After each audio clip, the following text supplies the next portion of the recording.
ఇదిగోండి, ఈ బుడ్డమ్మాయి పేరు జెసికా. మా అక్క వాళ్ళ అమ్మాయి అనమాట. చాలా క్యూట్గా మాట్లాడిద్ది. అల్లరి పిల్లండి, బాగా అల్లరి చేసిద్ది. అంతే క్యూట్గా ఉంటుంది పాప. ఈ వీడియో తీస్తున్నట్టు జెసికాకి తెలియదు. సీక్రెట్గా రికార్డ్ చేస్తున్నా. ఏమైంది అన్నయ్యకి? ఏమైంది అన్నయ్యకి? ఏమైంది? ఏమైంది? ఎక్కడా? ఎక్కడా చూపిస్తావా? ఇంజక్షన్ ఏమో వెళ్ళి బ్లడ్ వస్తే. బయట ఉన్నది మా తమ్ముడే అండి. వాడికి పెంపులు పగిలి లైట్గా బ్లడ్ వస్తుంది. అదే చూస్తాను, బ్లడ్ వస్తుంది అని చెప్పేసి బయట. ఎక్కడ వస్తుంది?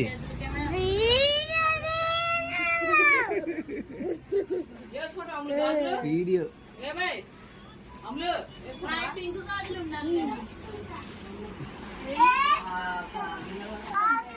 గాజులు వేసుకుంటావా? నీకు గాజులు కావాలా? నీ చెయ్యి ఎంత ఉందని గాజులు వేసుకుంటావు?